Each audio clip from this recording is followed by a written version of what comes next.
Hola, ¿cómo están? Estoy aquí en Chile haciendo la séptima entrevista del ciclo El impacto es real. Y estoy en la municipalidad de Santiago de Chile, donde voy a presentarles a una persona que ha sido muy importante, tanto en mi desarrollo como desarrollo consciente de problemáticas sociales, como también de admiración hacia su trabajo. Pero primero les voy a contar de por qué existe este ciclo. Este ciclo se llama El impacto es real porque la idea es demostrar con hechos, con experiencia de personas, de proyectos o de marcas, de que el impacto social o ambiental es posible más allá de solo generar dinero con proyectos, con emprendimientos, con marcas o con proyectos sociales. Entonces, hoy les quiero presentar a Franco Fuica. Es una persona activista chilena que en sus tiempos de educación universitaria se convirtió en la primera activista trans en las universidades en Chile. Posteriormente fue una de las personas que fundó una de las organizaciones trans más importantes de Chile, que se llama OTD Chile, y actualmente es una de las personas que pertenece al Departamento de Igualdad, si no me equivoco. A la Subdirección de Igualdad. A la Subdirección de Igualdad en la Municipalidad de Santiago de Chile. Bienvenido, Franco. Muchas gracias por estar aquí. Y si quieres decirnos cómo te tenemos que decir en los pronombres, también cuéntanos un poco. Bueno, muchas gracias, Cristian. Bueno, mis pronombres son masculinos y neutros, por tanto puedes decir él, Franco o le Franco también. ¿Y los tuyos? Genial. Los míos son masculinos, Cristian, Okay. pero tampoco es problema si me quieren llamar en femenino o neutro. Excelente. Sí, no hay problema con eso.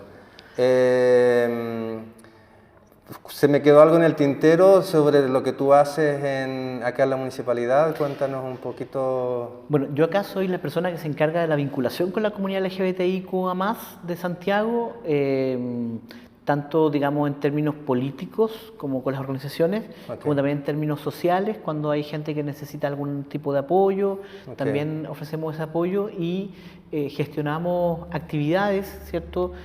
Por ejemplo, hoy tenemos una actividad con educación, en otras oportunidades actividades con salud, etc. Digamos, hacemos como intersecciones con otros sectores, siempre pensando en la comunidad LGBTIQ+, y a veces muy enfocada en la comunidad trans a propósito de que yo soy una persona trans. Pero bueno, el equipo que tenemos es un equipo igual bien diverso, que esperamos que se siga ampliando para ampliar también la oferta de servicios, ¿cierto?, para personas LGBTIQ+, en Santiago, y de alguna forma también como somos la comuna capital de Chile, poder también impulsar a través de nuestro ejemplo a otras comunas, a otras regiones de Chile y eventualmente de otras partes de América incluso, a ir generando este tipo de espacios, justamente para darle respuesta a las necesidades de la comunidad que a partir del Estado no han tenido hasta el momento ningún tipo de respuesta concreta excepto esta. Genial. Sí, lo que acabas de decir ahora último es importante, que sirva como referente para otras municipalidades, y no solamente municipalidades dentro de Chile, sino que también dentro de Latinoamérica, donde también hay muchas necesidades de poder, digamos, que los gobiernos se impliquen activamente en los temas de igualdad, de derechos y de diversidad. Sí. Así que genial. ¿La oficina tiene cuánto tiempo? Muy poquito. Nacimos en marzo del año pasado, 2022. Ya llevamos 9 meses de trabajo, un trabajo intenso, muy esforzado en comunicarnos y saber también de primera mano también con las comunidades qué es lo que requieren y ver cómo lo podemos eventualmente solucionar. De repente no es tan fácil, hay cuestiones que se nos vienen bien cuesta arriba porque Chile no es un país que tenga tantos recursos como para cubrir las necesidades de la comunidad LGBTIQ+, pero sí vamos viendo la forma de ir solucionando y también de ir discutiendo también y dialogando con el gobierno central, que es el que tiene el dinero, ¿cierto? Y que tiene también la obligación internacional de dar servicio, apoyo, ¿cierto? A todas las personas, pero particularmente a las comunidades más desfavorecidas, y entre esas la comunidad LGBTIQ+. Genial. Nosotros con Franco nos conocimos cuando yo era voluntario en OTD. Sí. En ese tiempo tú eras como el encargado de políticas públicas dentro de la organización. Sí. Ahora es asesor, porque esta actividad que nos está contando de trabajar en la municipalidad también implica... Mucho tiempo. Mucho tiempo. Sí. Entonces, vamos a hablar con Franco sobre los proyectos que se desarrollaron o que participamos juntos en OTD para visibilizar también a la comunidad trans, lo cual marcaron hitos que ya vamos a contar. Y te parto preguntando esto, el porqué de dónde nació tu interés de fundar OTD y de crear estos espacios. Me imagino que es una idea colectiva que no solo es tuya, sino que hay una cofundación. Y el para qué de estos proyectos, de esta organización, digamos un poco mirando desde dónde viene la necesidad y hacia dónde lo quieren proyectar, las soluciones que ustedes daban. Bueno, primero que todo es súper bueno que digan, yo no fui solo yo quien fundó OTD. OTD es una idea muy colectiva, muy amplia, y yo creo que inicialmente no teníamos tan claro para dónde teníamos que ir.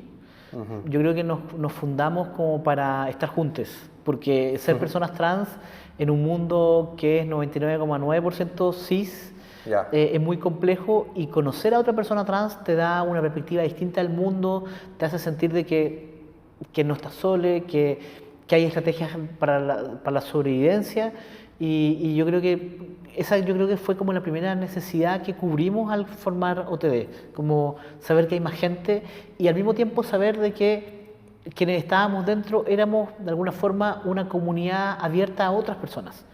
Y de hecho yo diría que en sus primeros años OTD es una comunidad, un grupo de encuentro de personas trans. Inicialmente también es bueno decir que principalmente de transmasculinidades.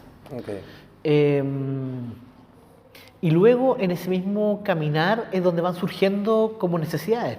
Claro. Van surgiendo sueños, necesidades como por ejemplo quiero cambiarme el nombre, esto no se puede hacer en Chile, y mira, hay una persona que lo hizo, mira cómo lo hizo, veamos cómo se puede replicar, veamos, conversemos con tal o cual persona a ver cómo podemos hacerlo mejor. Y así sucesivamente fuimos creciendo en, por ejemplo, los cambios de nombre y sexo. Otras necesidades que empezaron a surgir fue, bueno, queremos modificar nuestros cuerpos porque no nos sentimos cómodos. Bueno, veamos cómo se hace, cirugía de mastectomía, histerectomía, hormonas, ¿cierto? Ya. Entonces, eso nos fue dando también otros lugares donde le tocan la puerta. Claro. Y que de hecho nos costó harto aprender a tocar las puertas adecuadas. Antes uno iba al consultorio a tocar la puerta, después íbamos al hospital a tocar la puerta, después pasó el tiempo y nos dimos cuenta que donde hay que ir a tocar la puerta es al Ministerio de Salud, luego eventualmente a los gobiernos directamente, y nos dimos cuenta que no solamente era ir a tocar la puerta y que nos atendieran y nos dieran soluciones, sino que además había que meterse en otro plano, que era el plano político directamente, porque todo esto debía estar reglamentado, normado, había que tener circulares, normativas, leyes, etcétera. Entonces fue un aprendizaje de ir viendo cómo se construía de alguna forma la respuesta del Estado ante la necesidad de la comunidad trans. Y yo creo que desde ahí finalmente es que empezamos a necesitar llegar más lejos en términos comunicacionales igual, porque igual la comunidad trans no es una comunidad grande. Entonces nosotros lo que hemos tenido que aprender a hacer es hacer más ruido de la cantidad de gente que somos. O sea, en Chile hasta el momento se han cambiado el nombre y el sexo como 5.000 personas, en un país que hay, no sé, casi 20 millones de personas. Entonces es una comunidad muy pequeña donde no todo el mundo también está como haciendo ese ruido. Entonces necesitamos hacer un ruido estratégicamente orquestado que permita que alguien nos vea, ¿cierto? Y diga, bueno, hay que darle solución a esta gente. Genial. Y desde esa evolución a lo que es OTD ahora, ¿cuáles son como objetivos que se están planteando a grandes rasgos? Nosotros hemos pasado por... A ver, primero, OTD tiene 8 líneas de trabajo. Okay. Nunca me acuerdo de las 8, pero son educación, política pública, salud, comunicaciones, MAPADRES, que es familia, bueno, administración y finanzas, que es quien sostiene cierto OTD, comunitaria, porque es un componente súper importante el fortalecer la comunidad para el empoderamiento individual y colectivo. Exacto. Y me falta alguien, creo que es... no me acuerdo. Bueno, hay otra unidad... atenciones. Atenciones, que es una unidad que se preocupa de dar la bienvenida a la gente trans a través de una consejería entre pares, y luego, si es que alguien lo requiere, una atención profesional con una psicóloga eventualmente, o lo que se requiera eventualmente, esa intervención inicial, una intervención social, no de una psicóloga, sino de una trabajadora social. Entonces, todo eso hace OTD, y lo que a mí me tocó siempre hacer fue la parte de política pública, y desde ahí, que quizás justamente el área de política pública es la que más requiere de comunicaciones, porque lo demás no requiere de tanta publicidad, o sea, no se requiere tanta publicidad para decir que atendimos a una persona y que le dimos, no sé, o una caja de mercadería en el periodo de la pandemia.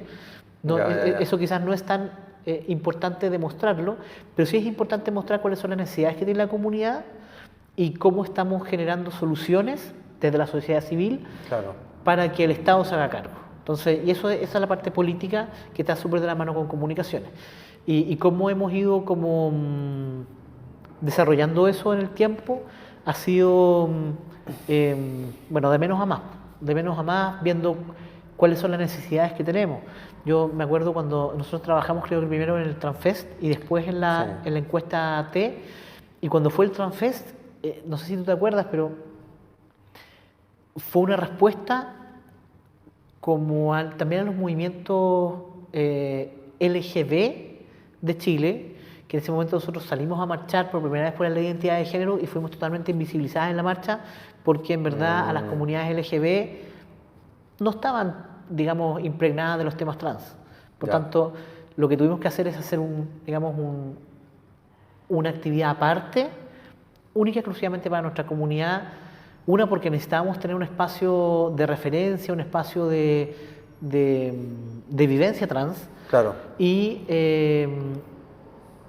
porque era una forma de hacer ruido, digamos, sin perdernos en la masa LGB, que es una masa que tenía necesidades particulares, con el matrimonio igualitario, por ejemplo, el acuerdo de unión civil, y no estaba dentro de sus prioridades la nuestra. Entonces había que hacer ruido, no con todos, sino aparte, porque si no nuestra demanda igual se perdía. Se diluía dentro del ruido. Claro, y en relación a la cantidad, porque finalmente esto se trata como de la cantidad de gente que iba por un matrimonio igualitario, ¿cierto? Y la cantidad de gente que iba por un reconocimiento de la identidad, que era mucho menor, y tuvimos que ahí dar una lucha bien interesante, política y comunicacional, justamente para dar vuelta esa perspectiva. Probablemente, capaz, la gente que nos ve casi en todas partes del mundo se legisla primero un matrimonio igualitario, porque es como lo que es más masivo. Yo no estoy muy de acuerdo con eso, pero bueno. Aquí nosotros lo dimos vuelta. Lo dimos vuelta y dijimos, o sea, la gente trans está muriendo, la gente trans no tiene trabajo, no tiene acceso a la salud, a la educación. Claro, o sea, para nosotros el matrimonio igualitario era como un lujo en relación a la necesidad vital de tener una respuesta al reconocimiento de la identidad. Y ahí, cuando dimos vuelta a eso, o sea, eso se dio vuelta por un trabajo político fuerte, pero también por un trabajo comunicacional de visibilizar la necesidad de las personas trans. Yo creo que había mucho desconocimiento, o muy poca conciencia de lo que significaba en Chile, y bueno, y probablemente en toda América, ser una persona trans, o sea, estar en un grupo de extrema vulnerabilidad, donde nadie se hacía cargo de nada, y la principal herramienta que nosotros vimos que era la más adecuada era justamente el reconocimiento a través del cambio de nombre y sexo. Y eso se demoró un buen tiempo, pero finalmente salió, Y claro, cuestiones fundantes fueron, por ejemplo, el Transfest, Claro. que nos generó una identidad común. En esa oportunidad, ¿te acuerdas? No solamente fue OTD, sino que fue, no sé, en ese tiempo Fundación, se llamaba Fundación Transitar, que ahora Sí, fue Selena, es verdad. y otras organizaciones trans también se adhirieron, y también las organizaciones LGB también se adhirieron, y de ahí de alguna forma dijeron, bueno, pareciera que esto es más importante que lo nuestro y podemos ceder, ¿cierto?, que ellos vayan primero. Eh, y bueno, Sí. y luego fue la encuesta T. Sí. Porque también de alguna forma la gente decía, ya, pero bueno, o sea, ya, ustedes, al parecer es muy importante lo que ustedes están haciendo y al parecer hay gente que se está muriendo si no se hace. Pero, ¿cuáles son las cifras? ¿Cuáles, o sea, Claro, necesitamos datos necesitamos datos reales. reales. Y Claro. ahí surgió la encuesta T, La idea de la encuesta. en la cual trabajamos juntos también. Sí. Y esa encuesta... Con la Dania Linker. Con la Dania Linker. Y esa encuesta nos reveló cosas impresionantes, que a mí siempre me queda grabado este tema, porque además es un tema súper actual, que el 56% de las personas trans intentan suicidarse por lo menos una vez en la vida. Y eso es terrible. O sea, la Sí. mitad de la gente, más de la mitad de la gente trans intentó suicidarse, nunca vamos a tener la cuenta de quién efectivamente lo logró. Pero aparte de eso, de ese 56%, el 86% de esas personas son adolescentes. O sea, entre niñas y adolescentes. En ese momento en el que más la gente lo hace. Y cuando, claro, cuando finalmente lo logran, es un fracaso social total, porque no logramos como comunidad, ni como sociedad civil, ni Exacto. como Estado, salvar a esas personas. Ujú. Es una responsabilidad que se tiene que asumir desde todos los ámbitos. Exacto.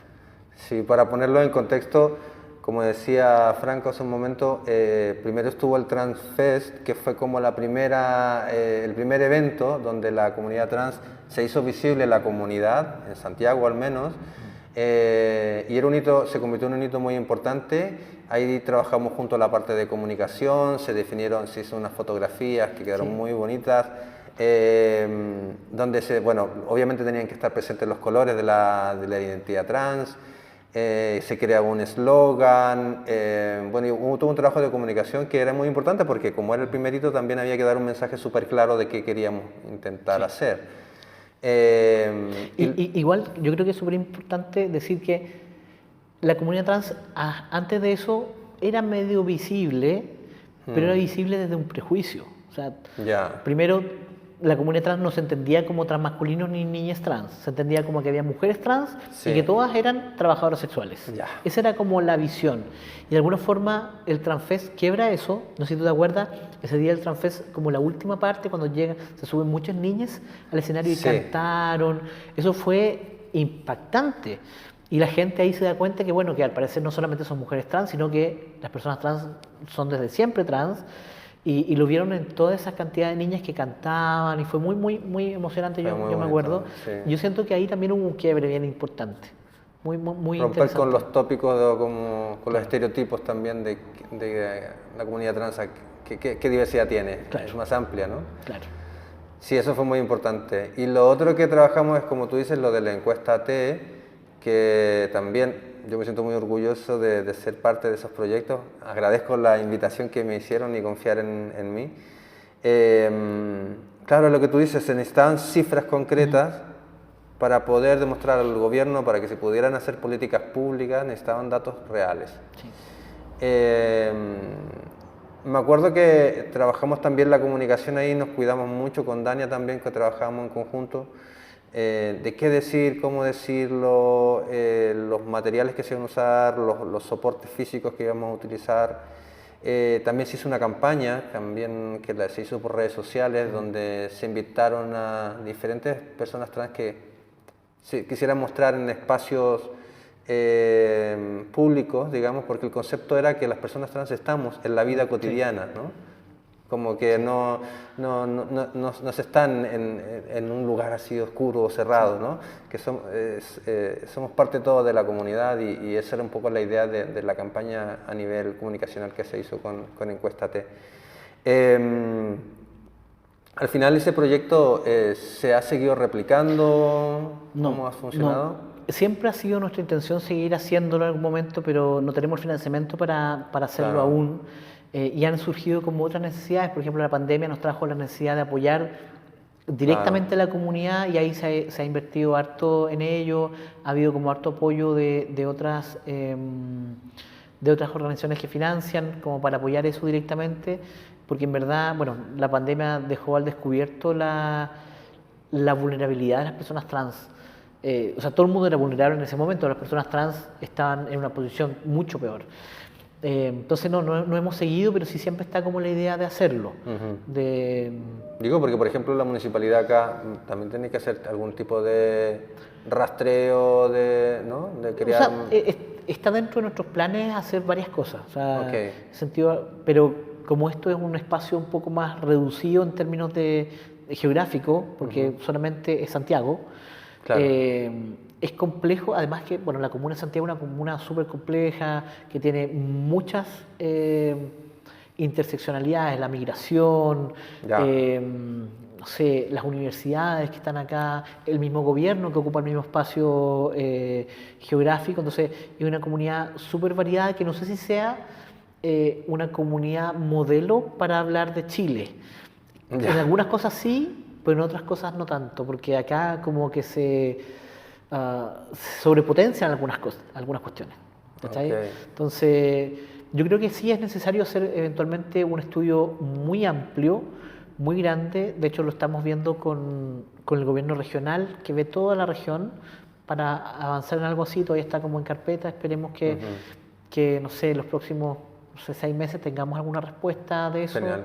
Y hagamos algo así, pero sin duda igual es necesario avanzar a nivel nacional, o sea, no solamente a nivel de la región, que igual la región metropolitana es una región mucho más privilegiada, ¿cierto?, que el resto de las regiones, teniendo en cuenta que Chile es un país largo y angosto, entonces como que todo se centraliza en la región metropolitana.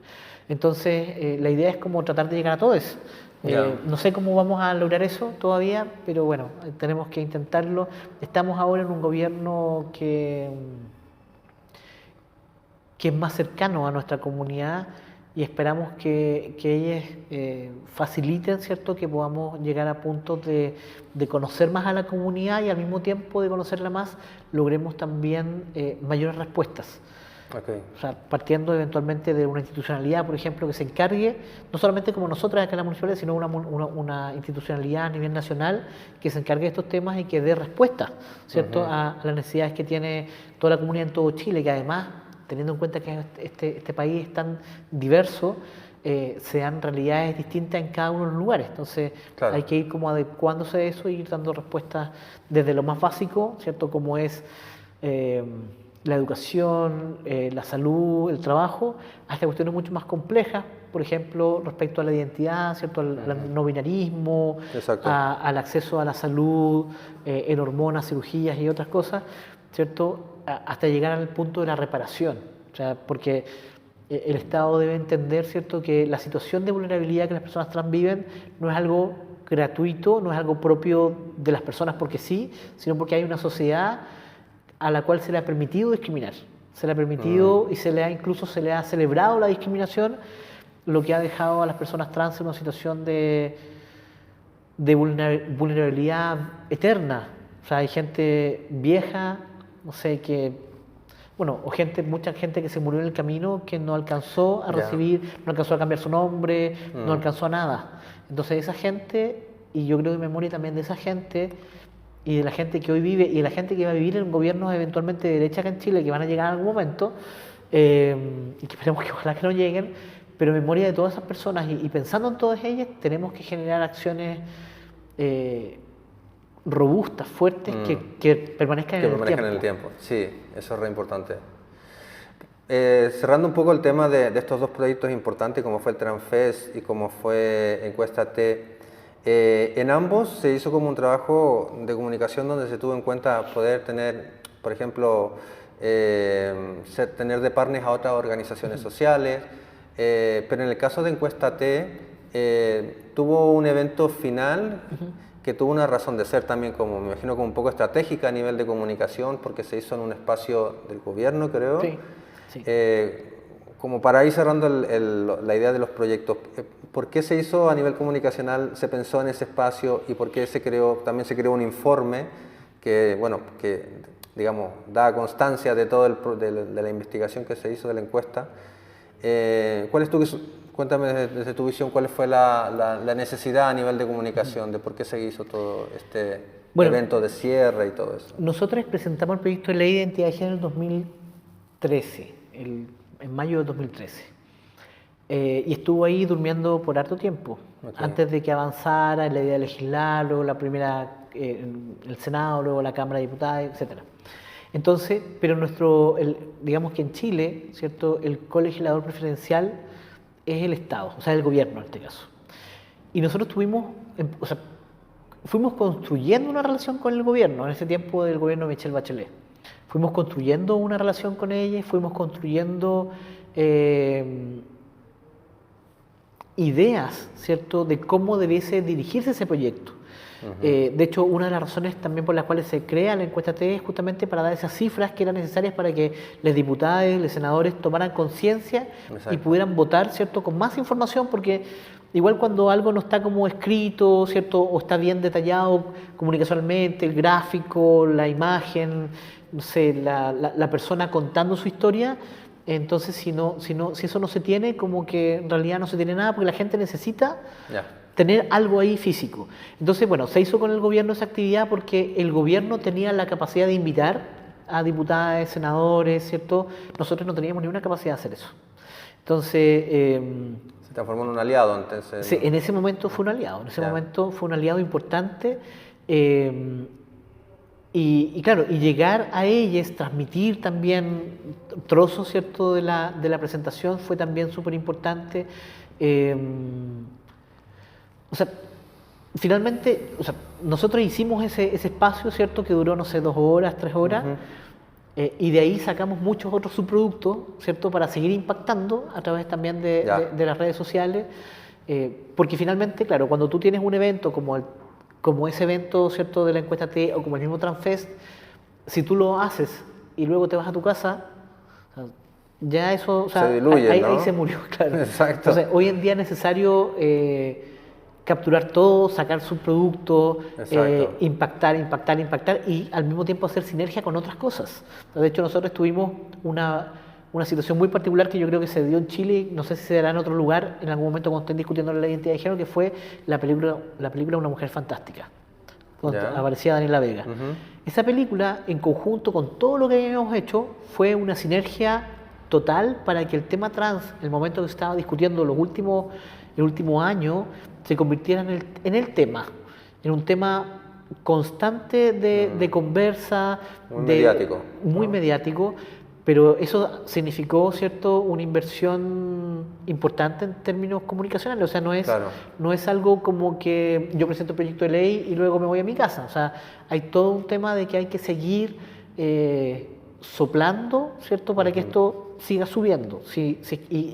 Y con esfuerzos, evidentemente, de muchas partes, no solamente de OTD, sino también eventualmente de Fundación Iguales, con la que trabajamos en muchas oportunidades, en el Frente de la Diversidad en ese tiempo también. O sea, había muchos espacios donde Amnistía en algún momento también trabajamos con ellos, muchos espacios donde era necesario, ¿cierto?, movilizar tanto la información de la encuesta como las gráficas. ¿Te acuerdas que también hicimos videos? Sí.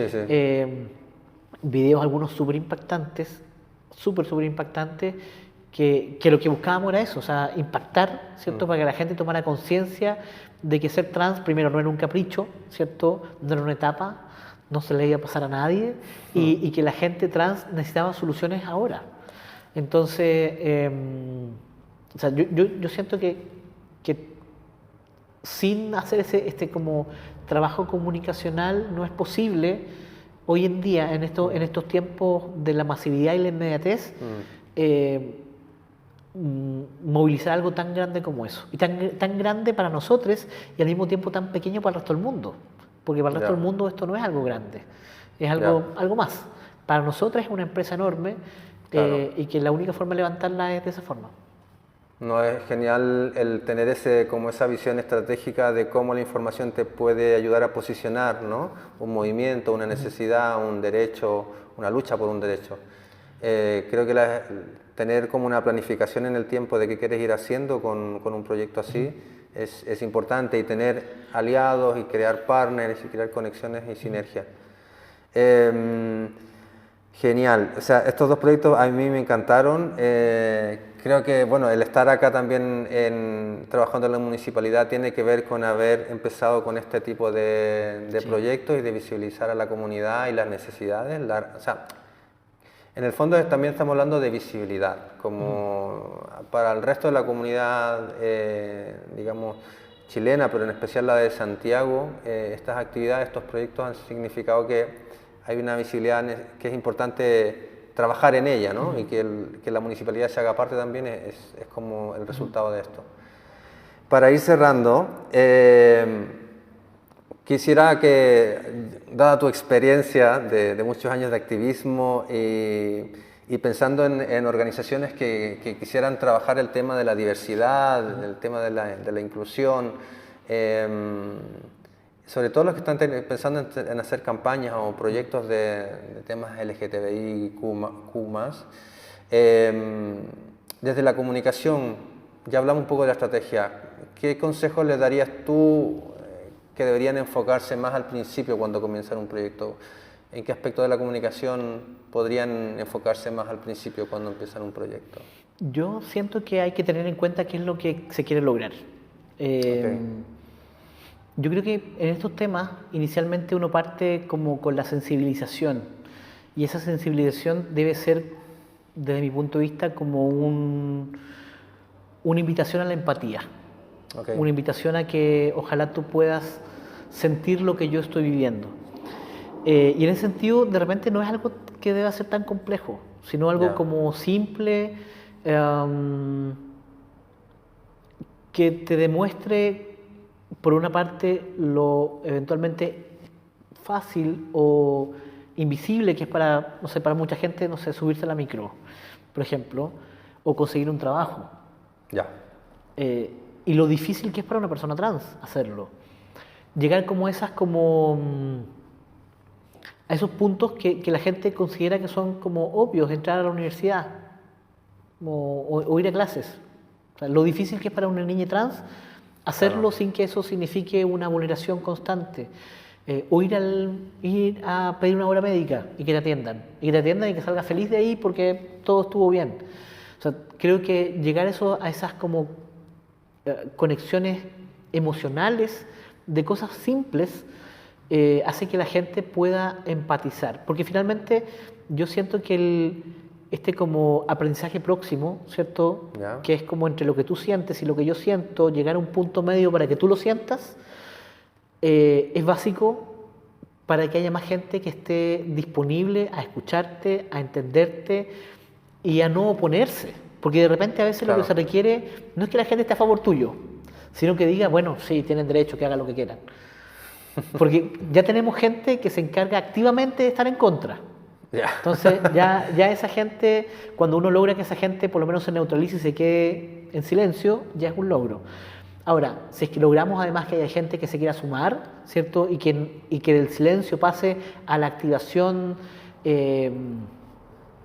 digamos, de nuestras causas, de nuestra lucha, de profesionales de salud, de profesionales de educación, de organizaciones, de organizaciones de otros temas, porque muchas veces igual uno piensa que el nicho es solamente LGBTI. Y no, o sea, están los sindicatos de trabajadores que hay que activarles porque la gente necesita trabajo, necesita que alguien las defienda dentro de la empresa. Necesitamos que los profesionales de salud se comprometan a darle acceso a la salud a las personas trans. Necesitamos que los profesores, ¿cierto?, se comprometan a educar a niñas trans. Entonces, finalmente, cuando logramos ese mensaje...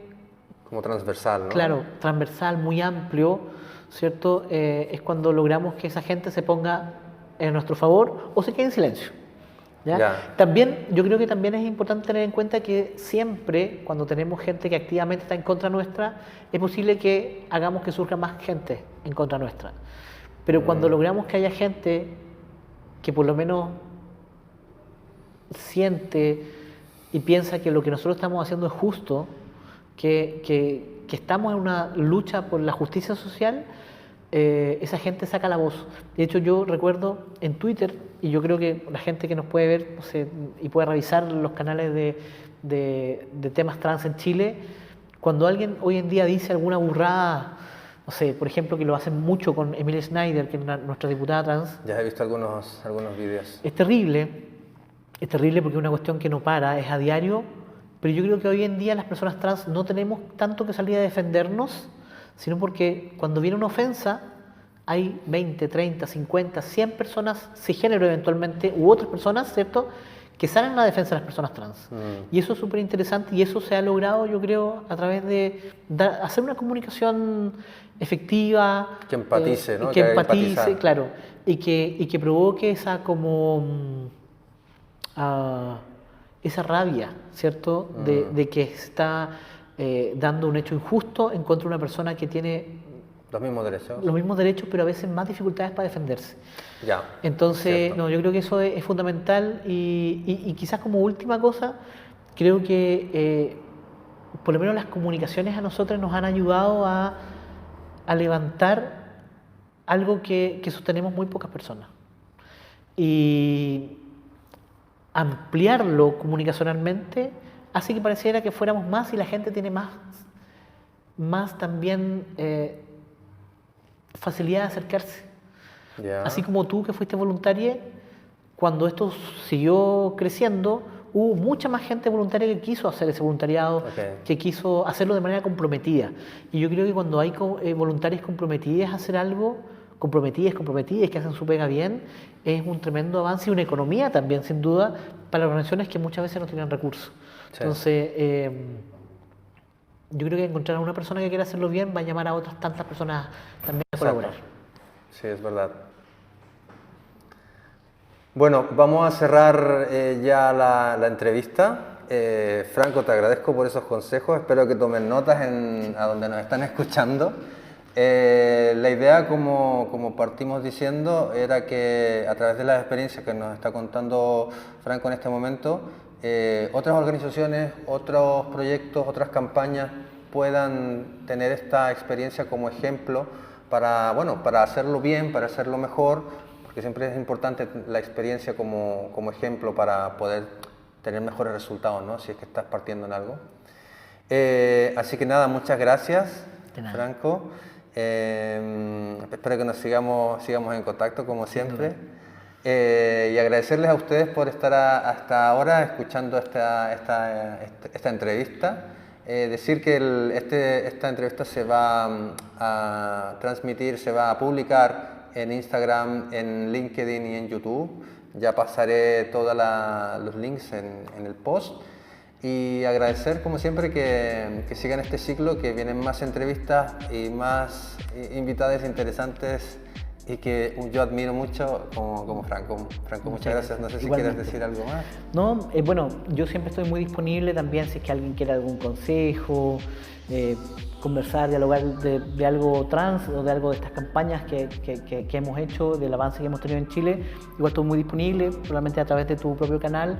Si es que alguien requiere tener ese contacto, podemos hacerlo. Sí, dejaremos también los contactos de Franco aquí en los posts donde publiquemos, así que lo podrán seguir, lo podrán mensajear y ponerse en contacto si lo desean. Así que nada, muchas gracias y nos vemos en el próximo. Adiós.